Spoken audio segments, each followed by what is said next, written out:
Semester pertama 2025 menjadi momentum positif bagi PT Pelabuhan Indonesia, Persero, Regional 4 dengan capaian melebihi target di sejumlah sektor. Eksekutif Direktur 4 Pelindo Regional 4 Abdul Aziz memaparkan capaian tersebut saat Cafe Sunset bersama media di Pelabuhan Makassar. Arus kapal sepanjang Januari hingga Juni tercatat 213,55 juta gigaton, naik 1% dibanding tahun sebelumnya. Menurutnya, pertumbuhan ini terjadi karena rute baru kapal Ro-Ro di Donggala dan peningkatan kapal batubara di Balikpapan. Arus peti kemas juga meningkat 2% year-on-year menjadi 1,20 juta teus dengan kontribusi besar dari Makassar, Bitung, Parepare, dan Kendari, jelasnya. Sementara trafik barang mencapai 35,63 juta ton atau 7% di atas target, dipicu peningkatan volume di Balikpapan dan Gorontalo.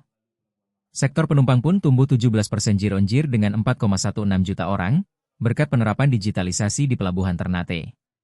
Kami tetap berkomitmen menjaga tren positif ini demi memberi dampak ekonomi lebih besar di kawasan timur Indonesia, kata Abdul Aziz.